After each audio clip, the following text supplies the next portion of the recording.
ആ കാട്ടിലെ സിംഹരാജാവ് തന്റെ പ്രജകളെ നന്നായി തന്നെ പരിപാലിച്ചിരുന്നു. സിംഹത്തിന്റെ നീതി നിർവഹണം പ്രശംസനീയമായിരുന്നു. ഒരു ദിവസം രാജാവ് തന്റെ 2 ആൺകുട്ടികളും ഭാര്യയോടൊപ്പം ഗുഹയ്ക്ക് പുറത്തിരിക്കുകയായിരുന്നു. അപ്പോൾ അദ്ദേഹത്തെ കാണാൻ കുറെ മൃഗങ്ങൾ വന്നു. മഹാരാജാവേ, ഞങ്ങളുടെ എല്ലാം പോയി, ഞങ്ങളുടെ എല്ലാം നഷ്ടമായി. എന്തുപറ്റി ചമേലി? എന്തിനാ കരയുന്നത്? രാജാവേ, ഇന്നലെ മുതൽ മോനെ കാണാനില്ല. ഇന്ന് രാവിലെ കരടി അച്ഛൻ കാടിന് പുറത്ത് അവന്റെ ശരീരം കണ്ടു. ആരോ ഞങ്ങളുടെ മകനെ കൊന്ന് പാതി കഴിച്ചിട്ട് കാട്ടിന്റെ വെളിയിലിട്ടിട്ട് പോയി രാജാവേ. എന്ത്? ഞാൻ ഈ കാട്ടിൽ ഇത്ര കർശനമായ നിയമങ്ങളൊക്കെ ഉണ്ടാക്കിയിട്ടും ആർക്കാണ് ഇത്തരം ഒരു കാര്യം ചെയ്യാൻ ധൈര്യം വന്നത്? അറിയില്ല രാജാവേ. പലരും പറഞ്ഞു കേട്ടിട്ടുണ്ട് രാത്രി സമയം കുറെ ചെന്നായ്കൾ ഇവിടെ ചുറ്റിക്കറങ്ങുന്നുവെന്ന്. ഈ കാട്ടിൽ വേട്ടയാടാൻ പാടില്ലെന്ന് എല്ലാവർക്കും അറിയുന്നതല്ലേ? അപ്പൊ ഈ വേട്ടക്കാര് എവിടെ നിന്നായിരിക്കും വന്നിട്ടുണ്ടാവാ? നിങ്ങൾക്ക് എന്തായാലും നീതി കിട്ടിയിരിക്കും, വിഷമിക്കണ്ട. നിങ്ങളുടെ മകന്റെ കൊലയാളികളെ ഞാൻ ശിക്ഷിച്ചിരിക്കും. അവന് കൊടുക്കുന്ന ശിക്ഷ കണ്ടിട്ട് ഒരാളും ഒരിക്കലും ഇങ്ങനെ ചെയ്യണമെന്ന് ചിന്തിക്കാൻ പോലും പാടില്ല. ഭയക്കണം. നാളെ ദർബാറുണ്ട്, എല്ലാവരും ഹാജരാവണം. മന്ത്രി കടുവച്ചാരെ, മന്ത്രി ചീറ്റച്ചാരെ, പട്ടാളക്കാരെ ഇറക്കി അന്വേഷണം തുടങ്ങൂ. എനിക്കറിഞ്ഞിരിക്കണം നമ്മുടെ പ്രജയെ ആരാണ് കൊന്നതെന്ന്. രാജകൽപ്പന കേട്ടതും മൂത്ത മകനായ ദിലാവർ ഇങ്ങനെ ചിന്തിക്കാൻ തുടങ്ങി. ഞാൻ രഹസ്യമായിട്ടാണല്ലോ വേട്ടയാടി തിന്നുകൊണ്ടിരുന്നത്. പക്ഷെ ഇതാരാണ്? എന്റെ ഇരകളെ വേട്ടയാടാൻ വേറൊരുത്തനോ? സിംഹരാജാവിന്റെ മൂത്ത മകൻ ദിലാവർ മഹാദുഷ്ടനാണ്. അവൻ എപ്പോഴും രഹസ്യമായി ബാലമൃഗങ്ങളെ കൊന്ന് ബാക്കി വയ്ക്കാതെ തിന്നുമായിരുന്നു. സിംഹരാജാവിന്റെ ഇളയ പുത്രൻ ഭോലാർ അച്ഛനെ പോലെ കാരുണ്യവാനായിരുന്നു. അവൻ എപ്പോഴും കാട്ടുവാസികളുടെ സുരക്ഷയ്ക്കായി പ്രവർത്തിക്കുമായിരുന്നു. രാത്രിയായപ്പോൾ ദിലാവർ തന്റെ വേട്ടയ്ക്കായി കാട്ടിലേക്ക് പുറപ്പെട്ടു. അപ്പോഴാണ് അവൻ വല്ലുകുരങ്ങനെ അവിടെ കണ്ടത്.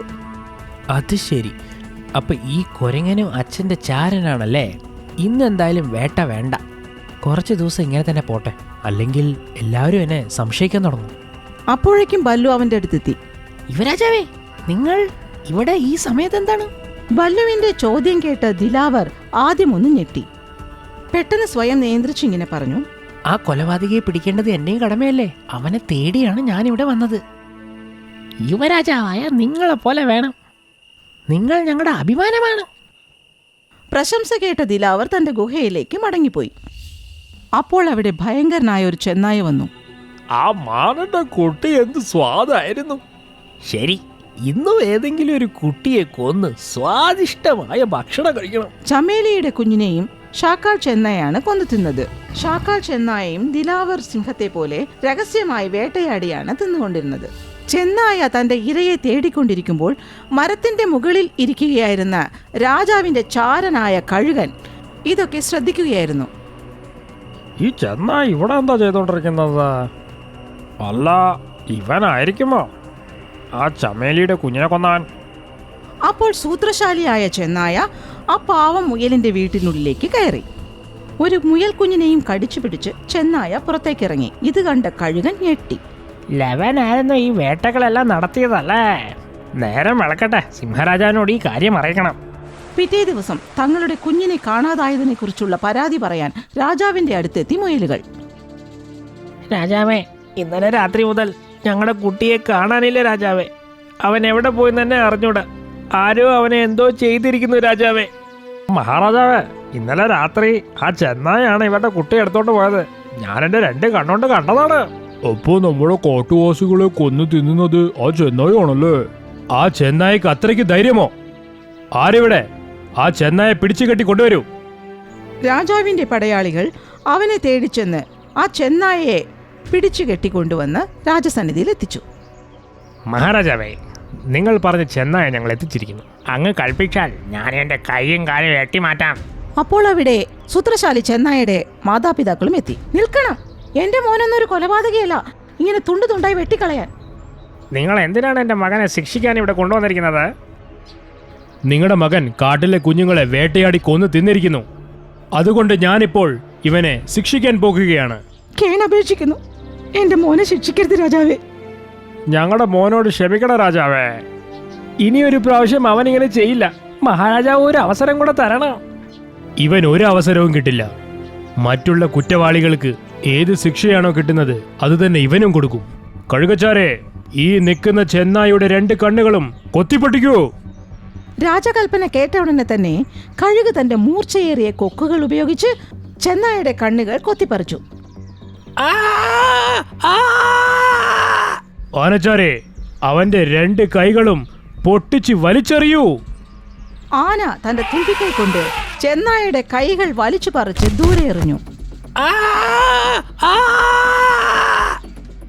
ദുഷ്ടനായ ചെന്നായ വേദന കൊണ്ട് പിടഞ്ഞു മരിച്ചു. ഇത് കണ്ട മൃഗങ്ങൾ ഭയചകിതരായി സ്തബ്ധരായി നിന്നു.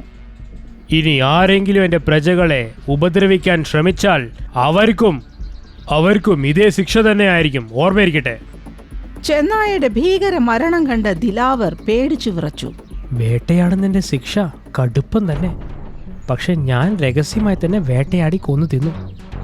ഞാൻ യുവരാജാവല്ലേ, ആർക്കും എന്നെ ശിക്ഷിക്കാൻ പറ്റില്ല.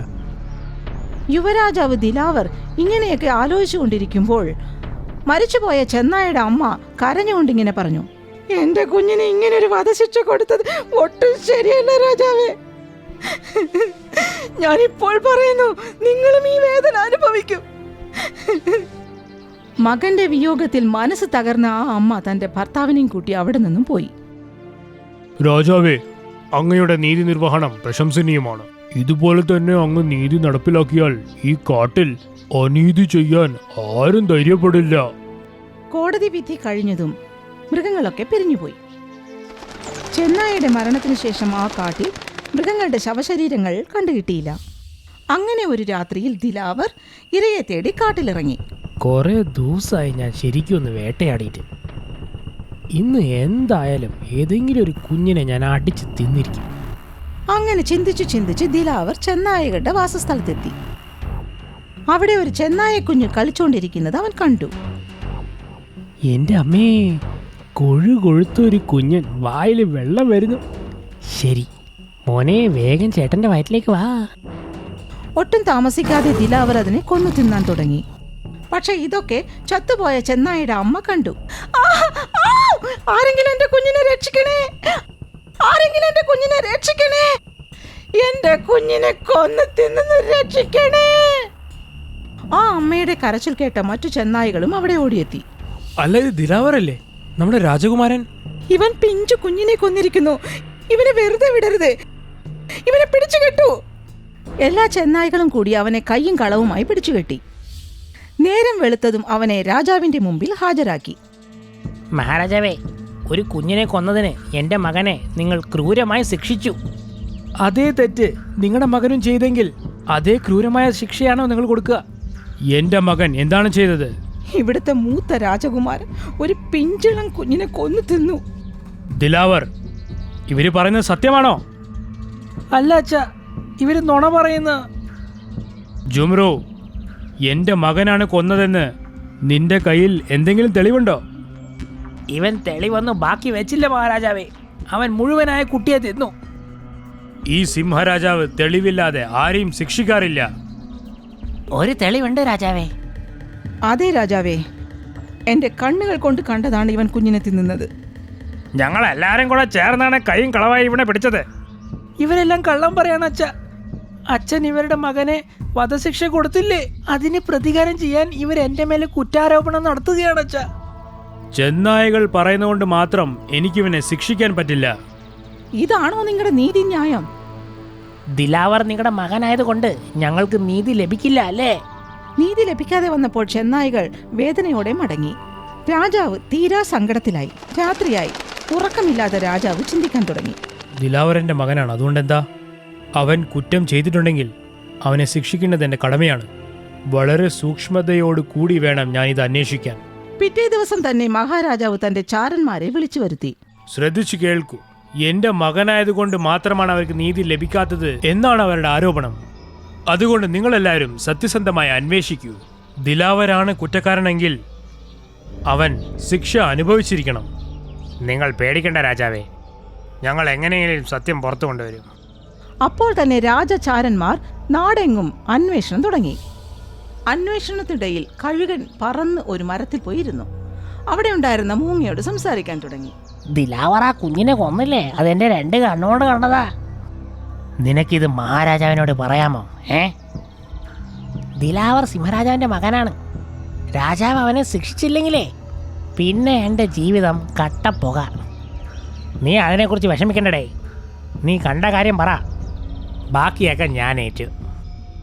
കഴുകനെ വിശ്വസിച്ച മൂങ്ങ സത്യം പുറത്തു പറയാൻ രാജാവിൻ്റെ അടുത്തെത്തി. അതെ രാജാവേ, ദിലാവർ ചെയ്യുന്നത് എൻ്റെ കണ്ണുകൊണ്ട് കണ്ടതാണ്. മൂങ്ങ പറഞ്ഞ സത്യം കേട്ട മഹാരാജാവ് ദിലാവറിനെ ശിക്ഷിക്കാൻ തയ്യാറായി. ഈ കാടിന്റെ നിയമം അനുസരിച്ച് ചെന്നായ്ക്ക് എന്ത് ശിക്ഷയാണോ കിട്ടിയത് അതേ ശിക്ഷയായിരിക്കും ദിലാവറിനും കിട്ടുക. കഴുകനെ നോക്കി സിംഹരാജാവ് പറഞ്ഞു, കഴുകച്ചാരെ, ദിലാവറുടെ കണ്ണ് കൊത്തിപ്പൊട്ടിക്കോ. ഒന്നും കൂടി ആലോചിച്ചൂടെ മഹാരാജാവേ, ദിലാവർ നിങ്ങളുടെ മകനല്ലേ. നീതി ദേവതയ്ക്ക് മുമ്പിൽ ഒരു മകനുമില്ല, ഒരു സ്വന്തവുമില്ല. അറിയില്ലേ, നീതി ധർമ്മം മാത്രമേ ഉള്ളൂ. ഒരു പ്രാവശ്യം ക്ഷമിക്കണം പ്രഭു, ഇനി ഒരിക്കലും ദിലാവർ ഈ തെറ്റ് ചെയ്യില്ല. ഞാൻ ഈ കാട്ടിലെ രാജാവാണ്. നീതി നടപ്പാക്കേണ്ടത് എന്റെ ധർമ്മമാണ്. നിന്റെ ഇഷ്ടാനിഷ്ടങ്ങളൊക്കെ നിന്റെ കണ്ണുനീരിൽ ഒഴുകിപ്പോട്ടെ റാണി, അത്രമാത്രം. എന്നോട് ക്ഷമിക്കണേ അച്ഛാ. ഇല്ല മോനെ, നീ ഒരു സിംഹമാണ്. സിംഹത്തെ പോലെ ജീവിച്ചില്ലേ, സിംഹത്തെ പോലെ മരണത്തെ നേരിടണം. കഴുകിനെ നോക്കി രാജാവ് പറഞ്ഞു, കഴുകച്ചാരെ, ദിലാവറുടെ കണ്ണ് കൊത്തിപ്പൊട്ടിക്കോ. മഹാരാജാവിന്റെ ആജ്ഞ അനുസരിച്ച കഴുക് ദിലാവറിന്റെ 2 കണ്ണുകളും